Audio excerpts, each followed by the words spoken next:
Khubor ka Batesi TV. Lawan Rashapi da ka Frank Motors. The dark is here to rule. Now we come to item number 4, motions. Special motion to be moved by Sri Charles Mangner, MLA. Sri Charles Mangner, MLA, to move this House to now discuss the second phase of interstate boundary settlement between Meghalaya and Assam and the need of reviewing the MOU signed between the two chief ministers. Mr. Charles Mangner, MLA, please. Mr. Speaker, sir, I beg to move that this House do now discuss the second phase of interstate boundary settlement between Meghalaya and Assam and the need of reviewing the MOU signed between the two chief ministers.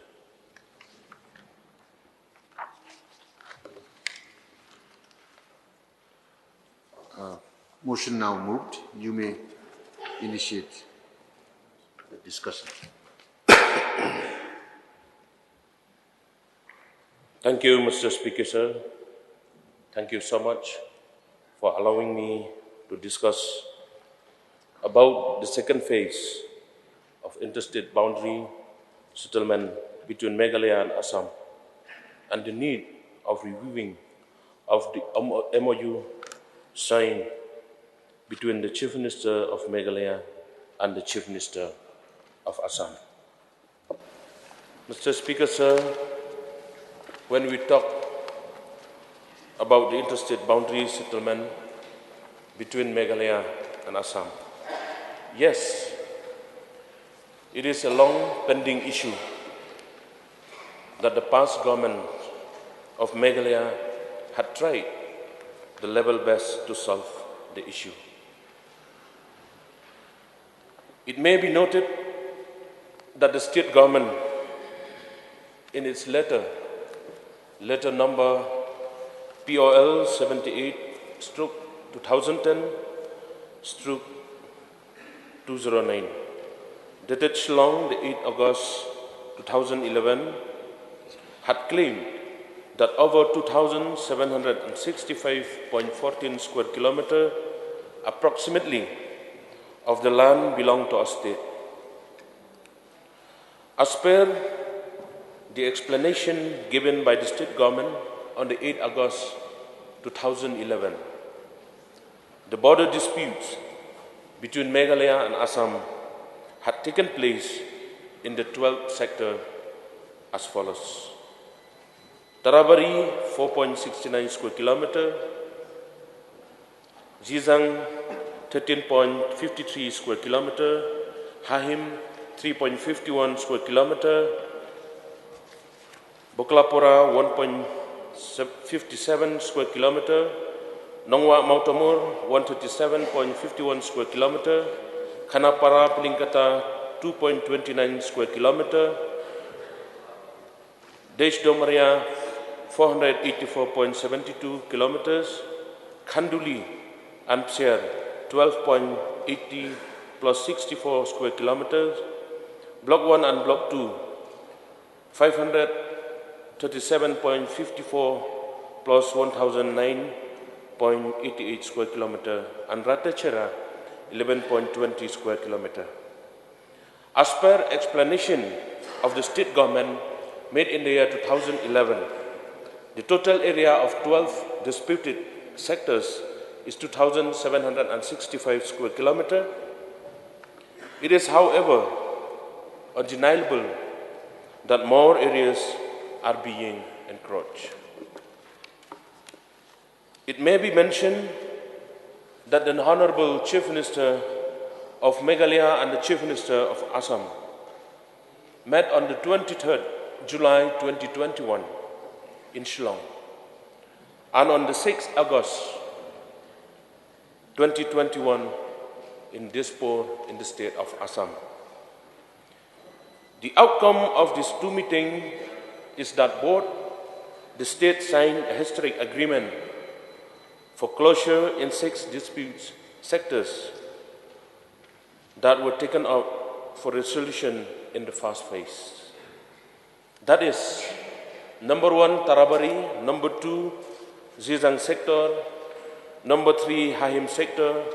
Number 4, Boklapara sector. Number 5, Khanapara Pilangkata sector.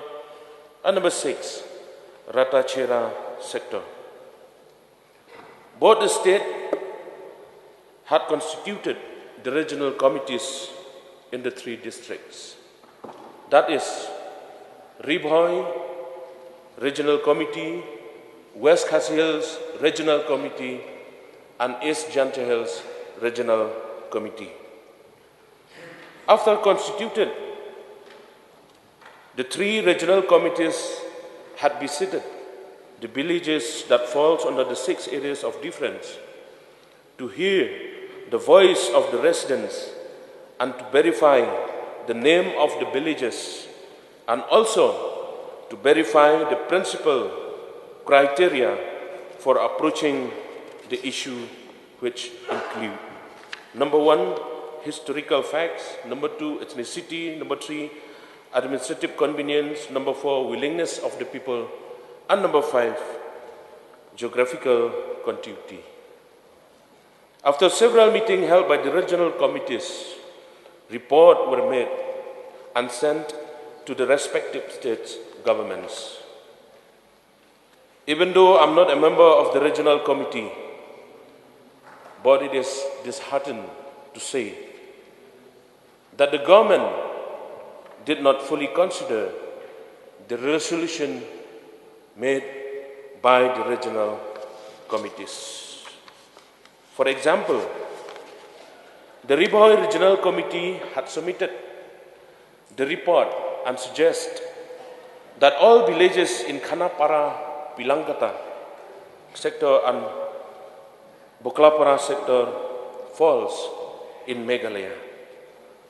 But sir, unfortunately, MOU signed by the 2 chief ministers clearly indicated that the resolution made by the regional committees has not been fully considered, as many areas of the Khanapara, Pilangkata sector of the Himamalim, like the ASTC camp at Hemmarwet, Khanapara, Dreamland Resort at Khanapara, fields of Yongkuli, Maikuli,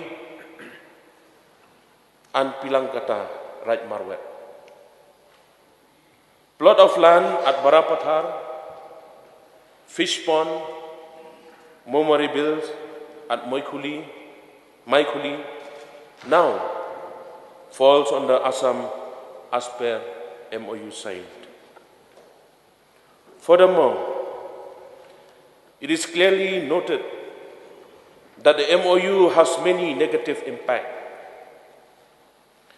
It may be mentioned that the Meghalaya government in the year 2011 had claimed over 2.29 square kilometers within Khanapara Pilangkata sector.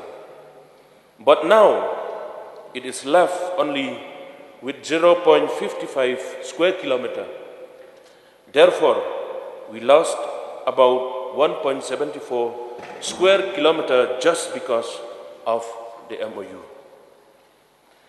In Boklapara sector, the Hima Jirang and the Hima Nongspong had lost about 1.01 square kilometers, which included Jimrigaon and the Nongkrem village. Such similar cases was seen in the West Khasi Hills district, whereby many villages that falls under the Khasi Shimship, which were previously not included in the explanation made by the government in 2011. But presently, these were included in Assam. To name a few such villages are like the Namtarabari, Watre Rongchong, Borsum, Gorajan, Damrang, Malang, Jodhpur, Huhuapara, Malchapara, Salbari, the Bagdrab, and Malang Siminaguri of the Himanonglang citizenship, and also the Leja Dubi village in Jirngam citizenship. When taken into consideration regarding the East Janjay Hills district, the Meghalaya government in the year 2011 had claimed over 11.20 square kilometers. But now, it has got only 6.42 square kilometers, meaning that we lost about 4.78 square kilometers in Ratachera sector. Moreover, we had fully lost our ownership of the Malida River.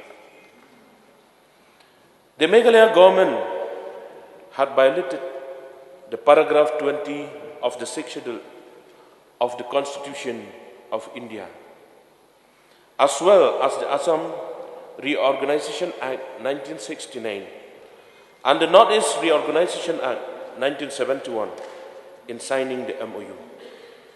No prior information, consultation, and permission was sought by the state government from the different Hima Khasi and district council before signing the MOU.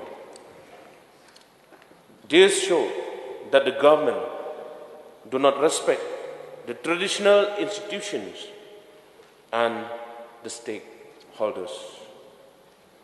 And even more, no consultation was properly made within the House. Another important fact is that the state government did not include any member from the KHDC and JHADC in the regional committee during the first phase. Henceforth, while reviewing the MOU, all these issues need to be rectified at the earliest possible. Therefore, I suggest the government of the day that the same mistake should not be repeated while going ahead with the phase 2, which is highly sensitive.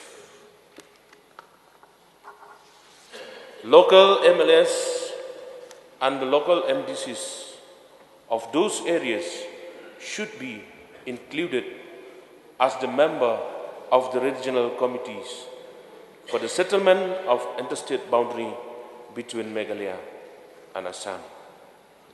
To conclude, I would like to state that the need of the hour is to shape public opinion for peaceful borders and redouble efforts for a political solution to this old decades disputes. With these few words, Mr. Speaker, sir, I once again thank you for allowing me to move this and to discuss the second phase of interstate boundary settlement between Meghalaya and Assam, and also the need of reviewing the MOU signed between the two chief ministers, that is, the chief minister of Meghalaya and the chief minister of Assam. Thank you. I resume my seat. Meralbon, CM, please.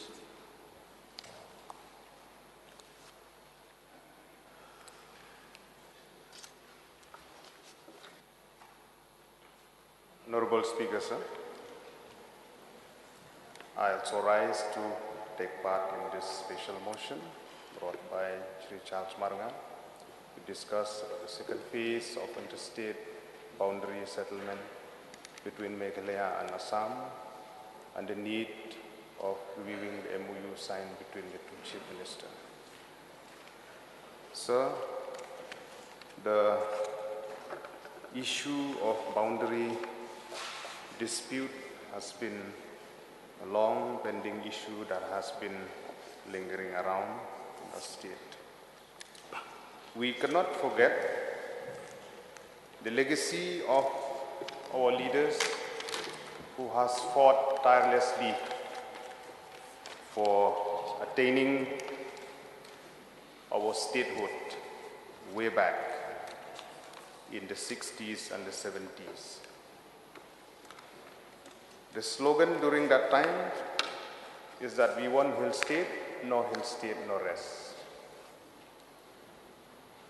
We still remember great leaders under the banner of NVDA, Non-Violent Direct Action, like late Captain W.S. Sangma,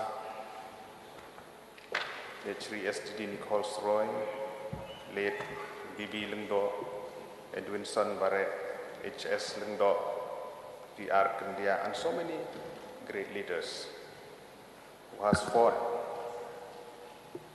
to attain a full-fledged statehood within a state. And it was in the 24th of December 1969 that Assam Reorganization Meghalaya Act 1969, where a provisional legislative assembly was passed. It is like a Christmas gift in that year. And the inauguration for the autonomous state was on the 2nd April 1970. And the full-fledged state was announced on 10 November 1970, and the inauguration for full-fledged statehood on 21st January 1972. That is the turning point, and as I have said in my opening remark, we cannot forget the legacy of these great leaders who has fought for our state. But still, this issue is still there, till now. Consecutive governments have tried their level best.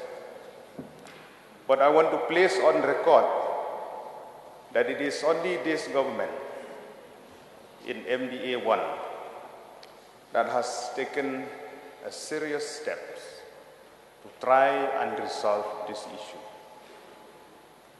So this issue is not an easy task for any government, but step has been taken. Drastic step has been taken. Regional committee has been formed under the chairmanship of the cabinet minister of different regional committee that we have.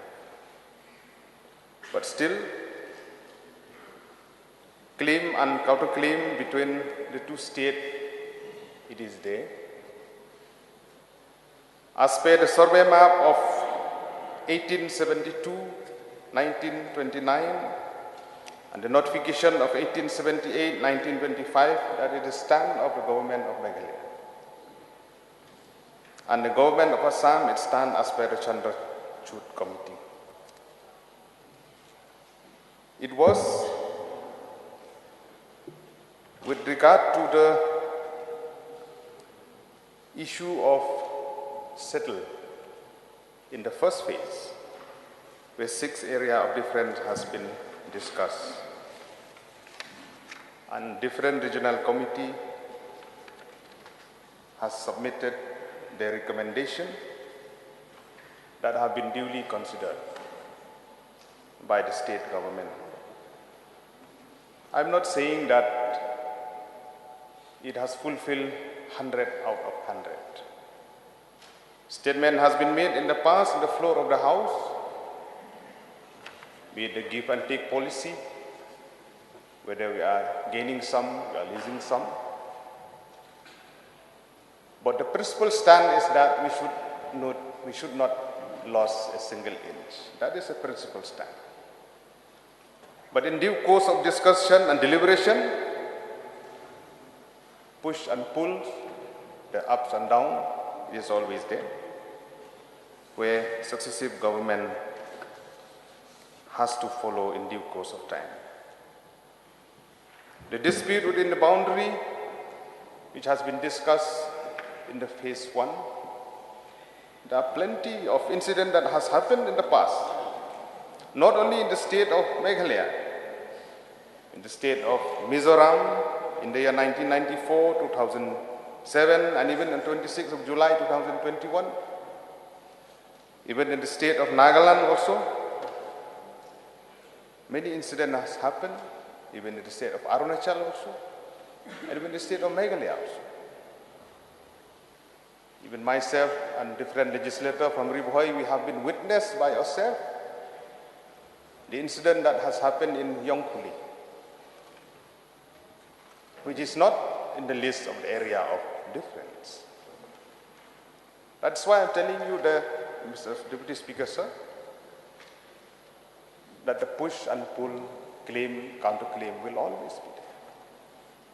But I have seen the seriousness of the government to try and solve, to take everybody on board, the traditional heads, the district council, different villages, and in due course of process, we have seen in the past also incident has happened, be it in Langpi, be it in Ribhoi, be it in Block 2, be it in Block 1, be it in other part of the area of difference. But keeping in mind that in the process to discuss for the second phase, it is very important that we have to deliberate thoroughly. In the first phase, whatever the government, the regional committee have tried the level best. And we have seen the result. There are discontentment in few sectors, in few sections, but that has to be addressed. And I hope the MOU that has been signed for active consideration for the Home Ministry, if there is any issue that has to be discussed, we'll leave it to the Honorable Chief Minister to consider. With regard to the second phase of talk for the remaining 6 areas of difference, with the long porous border of Assam, especially the sensitive part of Langpi,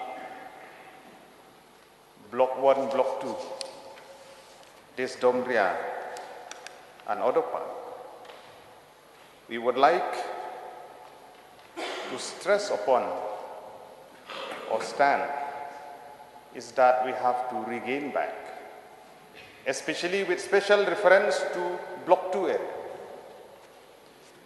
where the Senjuk, Irangbat Shnong, border area, right Nongtung, they have also right to the government also, claiming the stand about the 18 villages plus another 4 villages, which is very much part and parcel of right Nongtung, Himak Khairim, Ribhoi district. In the letter also they have stated very clearly that 18 villages that has to be included, including the another 4 under Meghalaya, where these villages has to be retransferred to Meghalaya as per that notification number TADR 3150-149 dated 13 April 1951, where they were in the elsewhile Jainta Hills, where they have been transferred to Mikir Hills. Now talk has to be there to retransfer and to do away with this notification so that our people who reside there, they can be included within our state. Keeping in mind different parameters that are there, those 5 parameters, we have to see each and every village, keeping in mind the settlement who are there also. I have the list of these villages of this Block 2 village, where we can see the number of population. For example, Madan Umwang, Indigenous tribe are 721, and non-indigenous tribe are 1400. Laper, indigenous tribe are 325, non-indigenous people are 3020, and so on.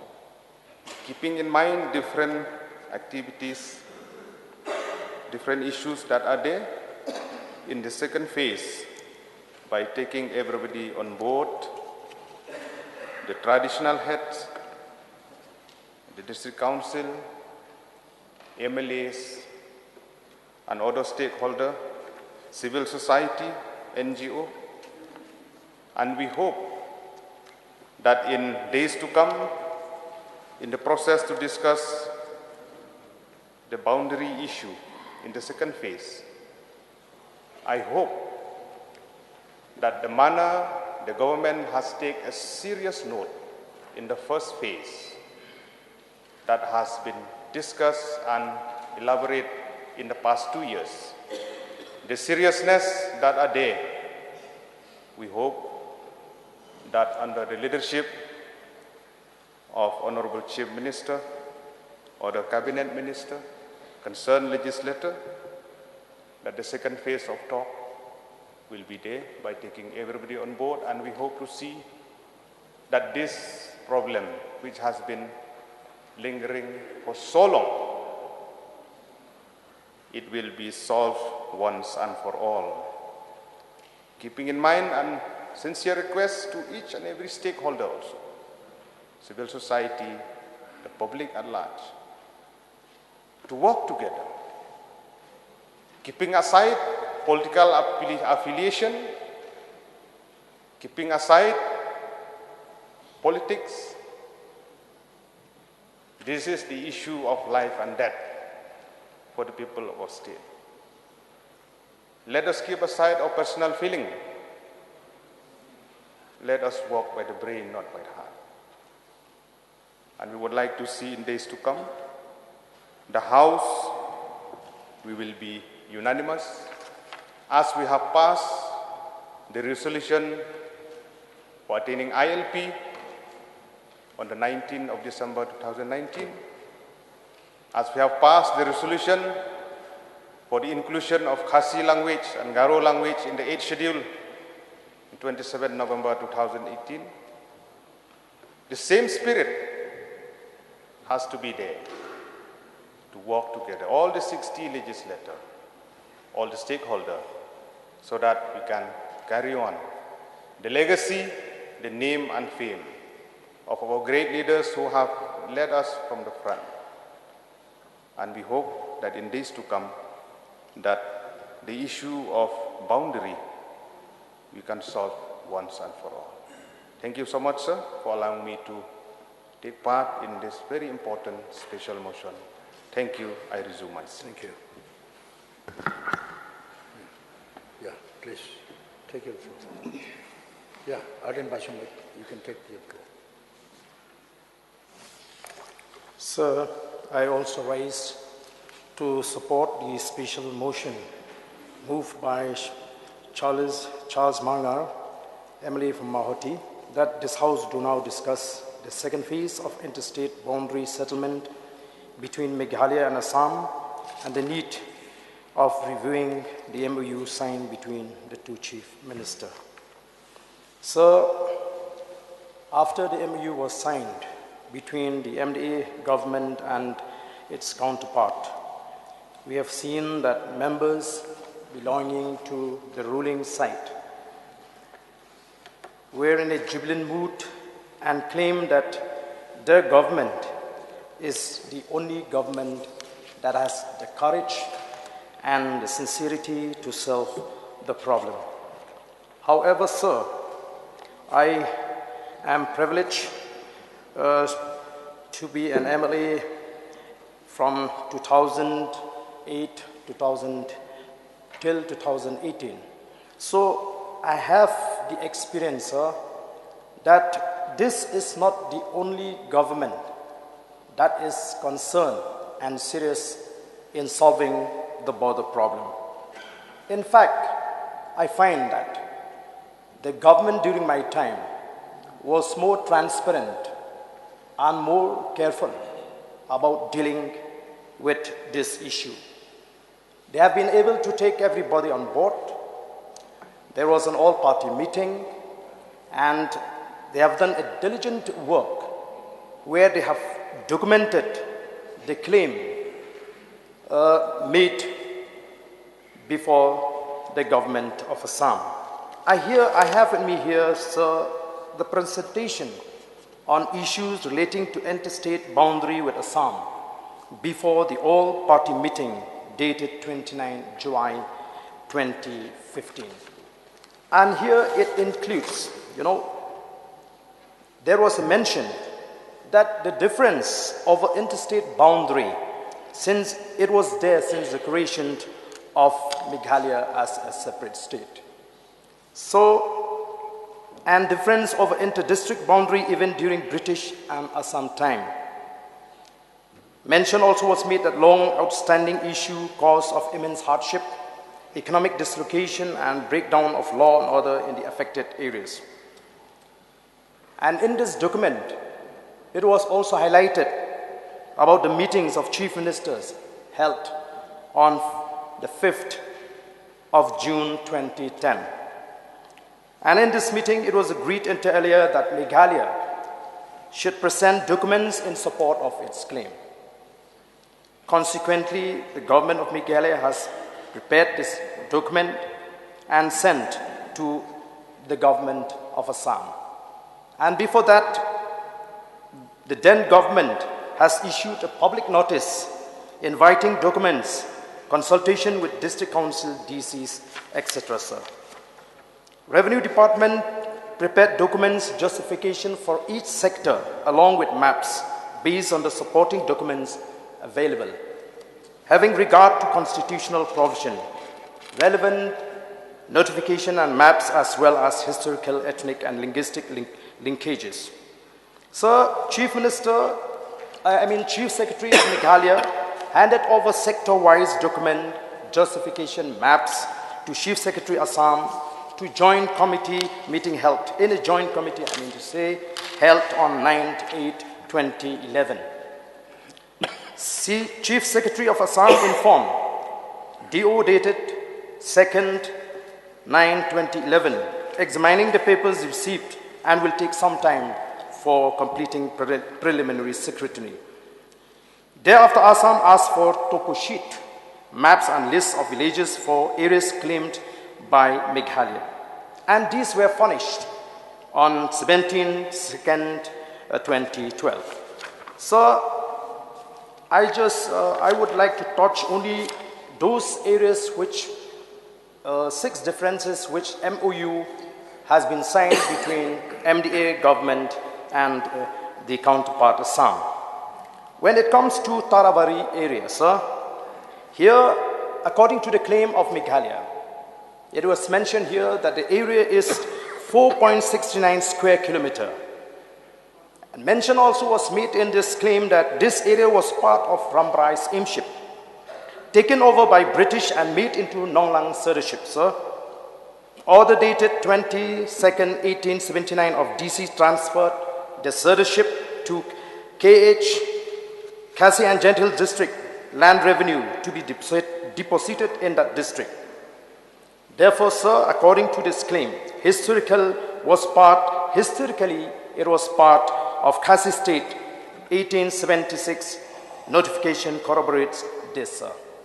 Sir, coming to Gizang forest area, this has a total area of 13.53 square kilometer, and the same claim has been made by the state government of Meghalaya. This area was part of Ramrai's aimship, order dated 20/2/1879 of DC transferred citizenship to Khasi and Gentile district, asked Mausada to collect and deposit revenue in Shillong Treasury, historically on the Khasi and Gentiles notification of 1876.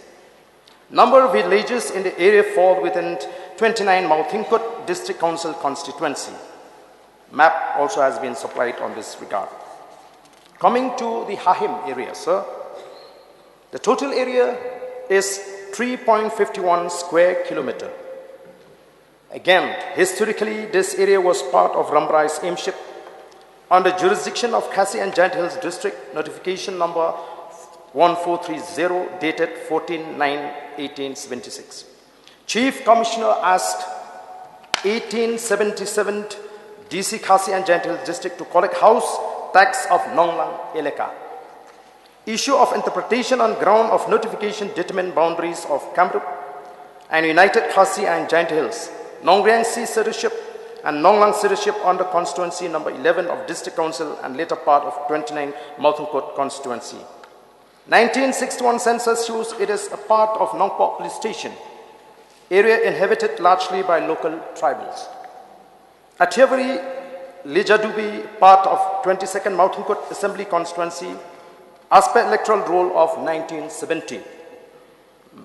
And a map also is attached in this claim, sir. So, coming to Bordua,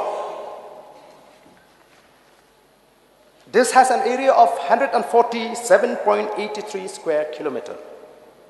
Historically, on the Khasi's aims taken over by British after Uttirat Singh's revolt, census records of 1961, 1971 show many villages on the Nongpoh police station of United Khasi and Giant Hills District.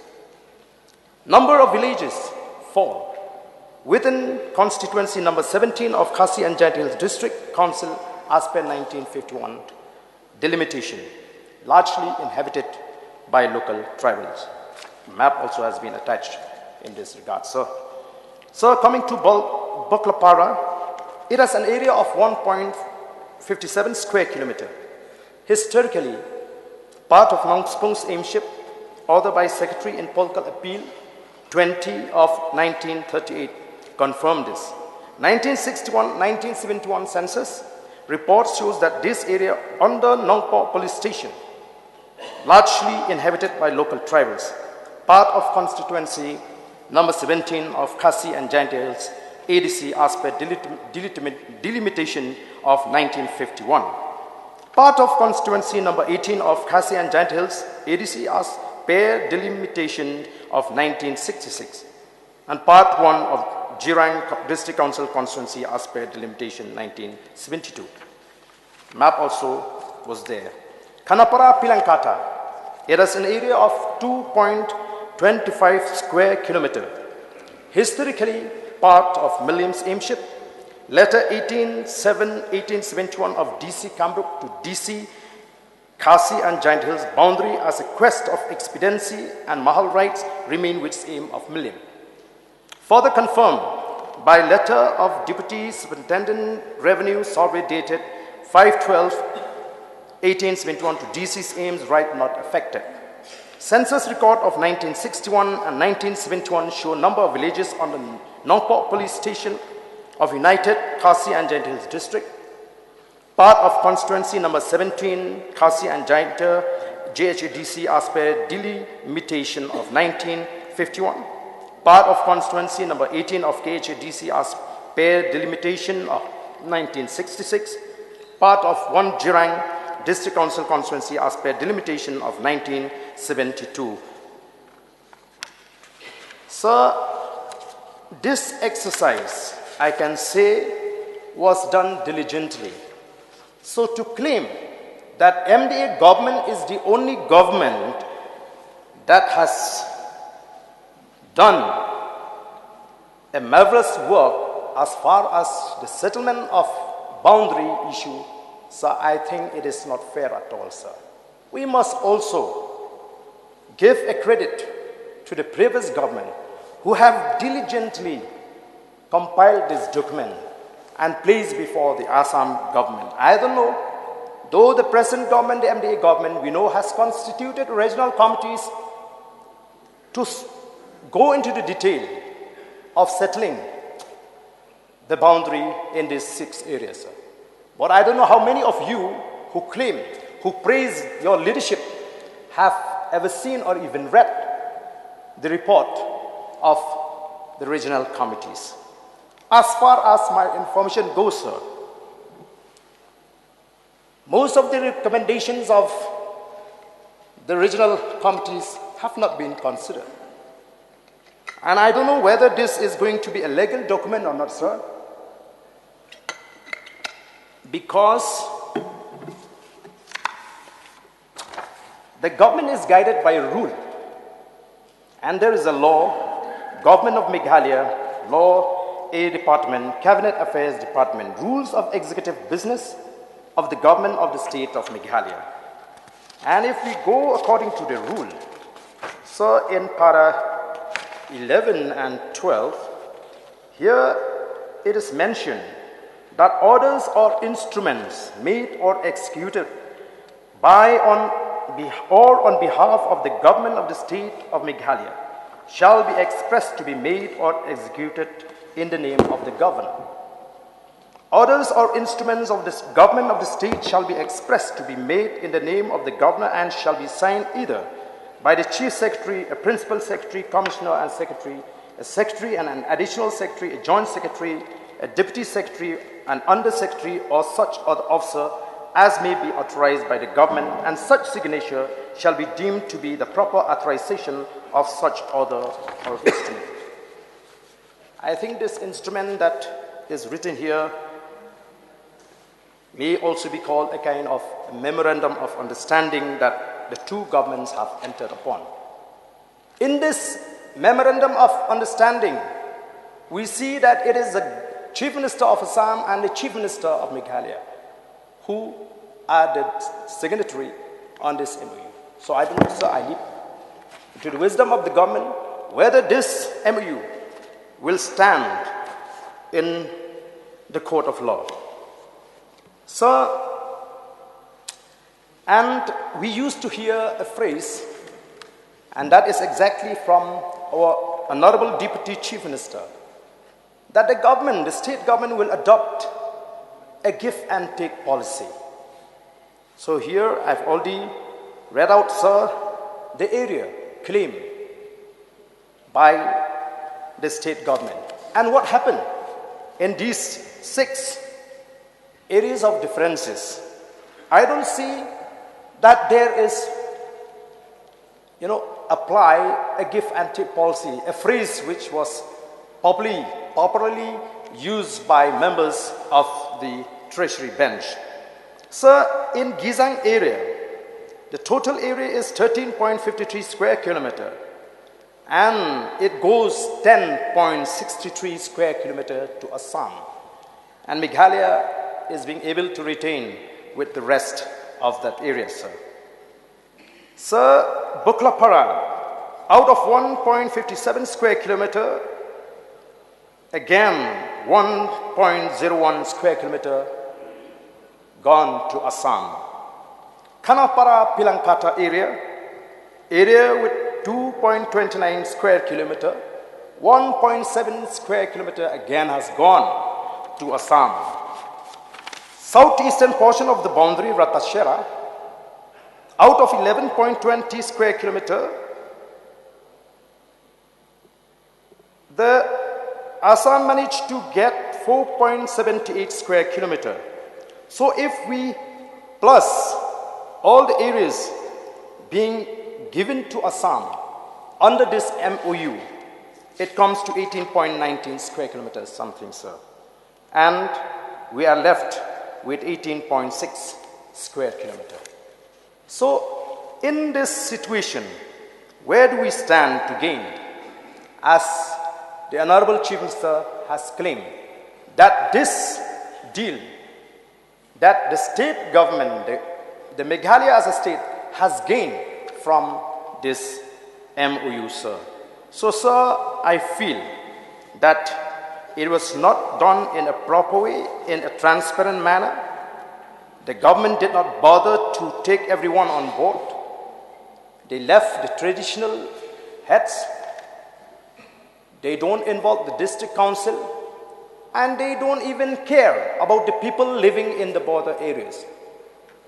I would not mind if the people living in the border areas accept this decision taken by the government. But we know there are protests. So therefore, sir, I feel that it is a fit case for the government of the day to review and relook into this MOU. And I would also like to request to be more conscious when you start to negotiate about the second phase of settlement in the border areas. So I don't think we will be able to allow the government or anyone to take us for a ride. As public representative, we know that Meghalaya is a very small state. How can we allow the leadership of the state to hand over more than 18 square kilometers to Assam?